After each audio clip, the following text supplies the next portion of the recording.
Hi, my name's Jarryd and welcome to the Data Standards Body YouTube channel. Today, we're going to explore version 1.23.0 of the Consumer Data Standards.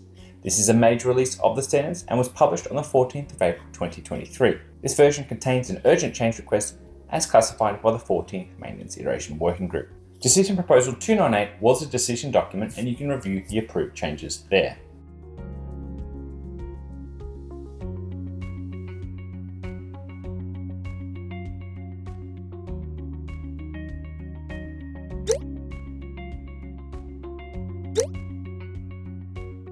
The key urgent change request is issue 576. This requests a change to the ID token encryption documentation to allow for use in the OIDC hybrid and authorization code flow. This change stemmed from a number of issues highlighted by the community.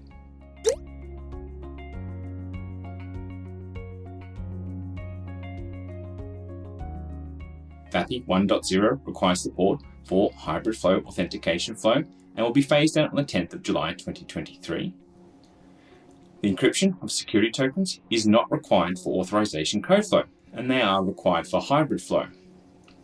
The standards did state that ID token encryption must not be performed for authorization code flow. Some identity and access management vendors do not offer a way to conditionally ignore encryption for authorization code flow. It is anticipated all data holders using impacted vendors will encounter a similar issue. A desire from data holders to minimize disruption to accredited data recipients and ensure their software products continue to work during the transition period. So let's look at this change.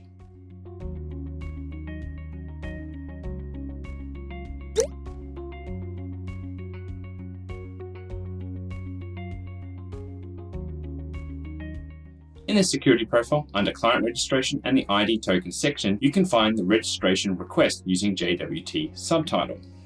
Under here, you can see in the version Delta, the standards have removed the following requirement, which is from the ID token encrypted response ALG and the ID token encrypted response ENC fields, which is that it must be ignored for authorization code flow. The second part, further down, you can find under the security profile and tokens for the authorization code flow requirements that the following requirement stating that ID tokens must not be encrypted was removed. This change will assist data holders with their implementations and how they manage their ID token encryption metadata, including the following implementation considerations. Minimize the impact to data holders phasing out their use of OIDC hyperflow without creating a hard obligation date from the 10th of July 2023. This ensures software products continue to operate. Allows for ADRs to progressively update their software clients with each data holder as and when they are confident that the data holder properly supports the authorization code flow. ID token encryption will continue to apply until they update their client registration, with the data holder to request only the authorization code flow and discontinue sending the ID token encryption claims.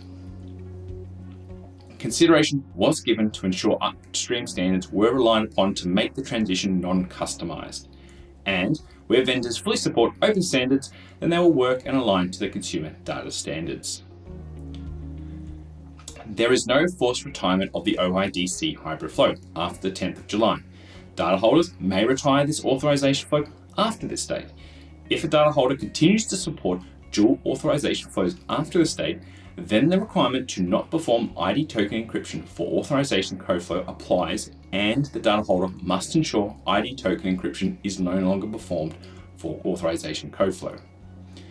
Data recipients indicate to data holders through client registration when they no longer wish to receive encrypted ID tokens, by omitting the ID token encryption claims in their registration request.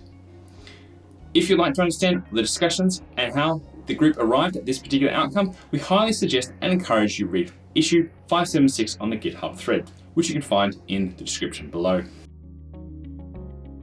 And that wraps up version 1.23.0 of the Consumer Data Standards. Thanks for watching, and we'll catch you next time on the Data Standards Body YouTube channel. Bye for now.